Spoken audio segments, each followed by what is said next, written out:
স্বাগতম জানাই আজকের ভিডিওতে সবাইকে। আজকের ভিডিওটা অনেক স্পেশাল, সবাই টাইটেল দেখেই বুঝছেন যে আসলে স্পেশাল কেন ভিডিওটা। স্পেশাল বলতে 12,000 সাবস্ক্রাইবার কমপ্লিট হয়ে গেছে আমাদের। আর আরও বড় কথা যেটা, আমরা 10,000-এর সময় ভিডিও তৈরি করতাম, বাট বিভিন্ন সমস্যার কারণে 10,000-এর সময় ভিডিও ক্রিয়েট করে আপনাদের ধন্যবাদ জানানো যেতে পারে নাই, সেটার জন্য দুঃখিত। 12,000 সাবস্ক্রাইবার কমপ্লিট হয়ে গেছে, তার জন্য মনের ভিতর থেকে সবাইকে ধন্যবাদ জানাই।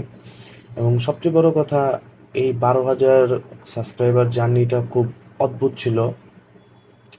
অদ্ভুত কেন, এই জিনিসটা এক্সপ্লেন করতে গেলে জিনিসটা হচ্ছে এরকম যে এই 12,000 যে সাবস্ক্রাইবারটা আছে, এটা কোর অডিয়েন্স, মানে আমার জন্য না। এগুলো আসলে বিভিন্ন টাইম পিরিয়ডে আমি বিভিন্ন রকম ভিডিও আপলোড করতাম, সেটার জন্য মেনলি সবাই আসলে এই চ্যানেলটাতে সাবস্ক্রাইব করেছে। বাট সবচেয়ে মজার বিষয় হচ্ছে কি, আমি কন্টেন্ট ক্রিয়েট করি বা ভিডিও মেকিং করার চেষ্টা করতাম অনেক আগের থেকেই। আপনারা আমার অ্যাবাউট সেকশনে গেলেই দেখতে পারবেন 2014 সালে আমি ফার্স্ট জয়েনিং করেছিলাম ইউটিউবে। তখন আমার বয়স 15-16 বা এরকম ছিল সম্ভবত। যাই হোক, আজ থেকে আজ থেকে কত 10 বছর সামথিং হয়ে গেছে এই আমার ইউটিউব চ্যানেলটার বয়স। আর সবচেয়ে বড় কথা যেটা বললাম আগে, যে কোর অডিয়েন্স একটাও, মানে আমার আমার কথা শোনার জন্য কেউ আসে না, বা আমার ভিডিও দেখার জন্য কেউ এখানে সাবস্ক্রাইব করে না। মেনলি সবাই সাবস্ক্রাইব করেছে, স্পেশালি ভূত এফএম এবং ঠাকুমার ঝুলি, এই ধরনের বিভিন্ন আমি আপলোড করতাম ভিডিওগুলো। আমার যখন ইউটিউব বুঝি বা ইন্টারনেট সম্পর্কে ধারণা আসছে, তখন থেকে আমার ইচ্ছা ছিল যে ইউটিউবে ভিডিও কন্টেন্ট ক্রিয়েট করব। বাট যে টাইম পিরিয়ডে আমি 2014 সালের কথা যে বললাম, ওই সময় কিছু ফ্রেন্ডসদের নিয়ে আমি ভিডিও তৈরি করতাম।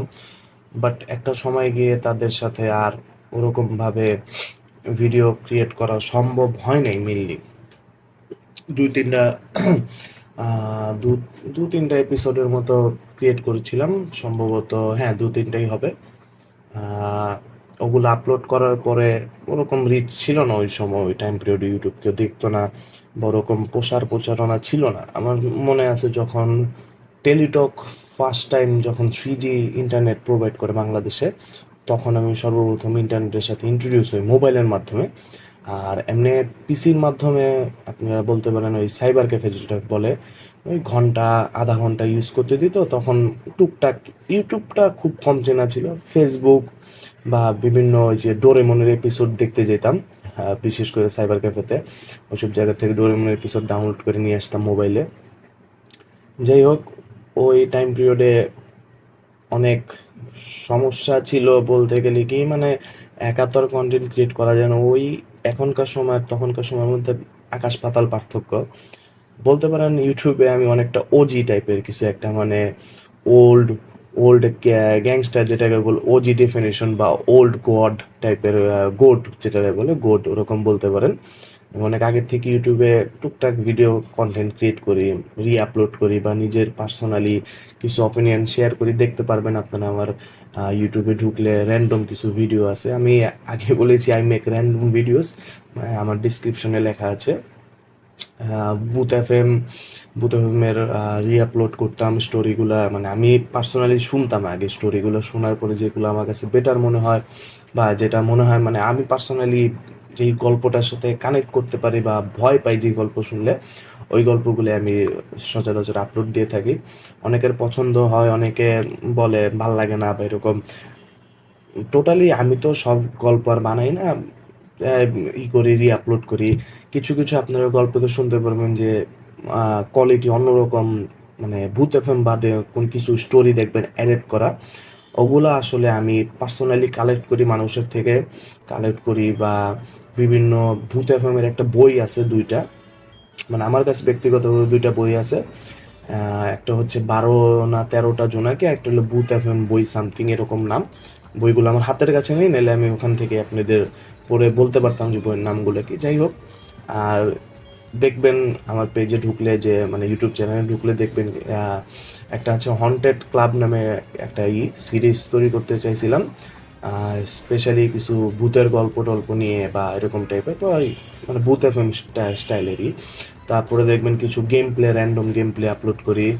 তারপরে কিছু আছে আপনার অডিও বুক, যেটাকে এআই দিয়ে জেনারেট করা অডিও বুক। কারণ আমার স্পেসিফিকলি রিডিং খুবই বাজে, মানে বাংলা রিডিং খুবই বাজে।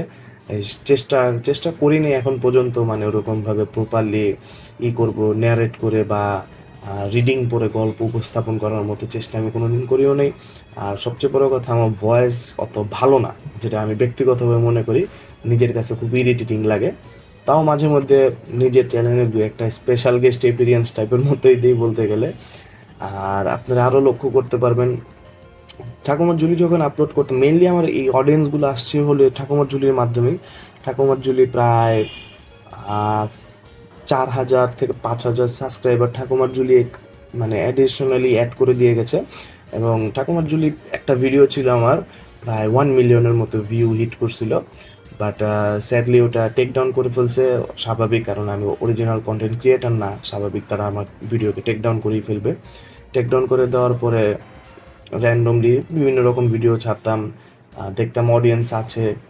আর এই এআই জেনারেটেড কিছু ছাড়তাম, গল্প স্টোরিগুলো দিতাম হুমায়ুন আহমেদের, তারপর র্যান্ডম গল্পগুলো কালেক্ট করতাম। তারপরে আপনারা লক্ষ্য করতে পারবেন কিছু আছে, ওটাকে কী বলে, অ্যানিমেশন স্টোরি আছে, ওগুলাতে আমার ভয়েস আর আর আমার আছে কিছু ফ্রেন্ডস, ভাই, আপন ভাই, এরা মিলে কাজ করি কিছু ভিডিওতে।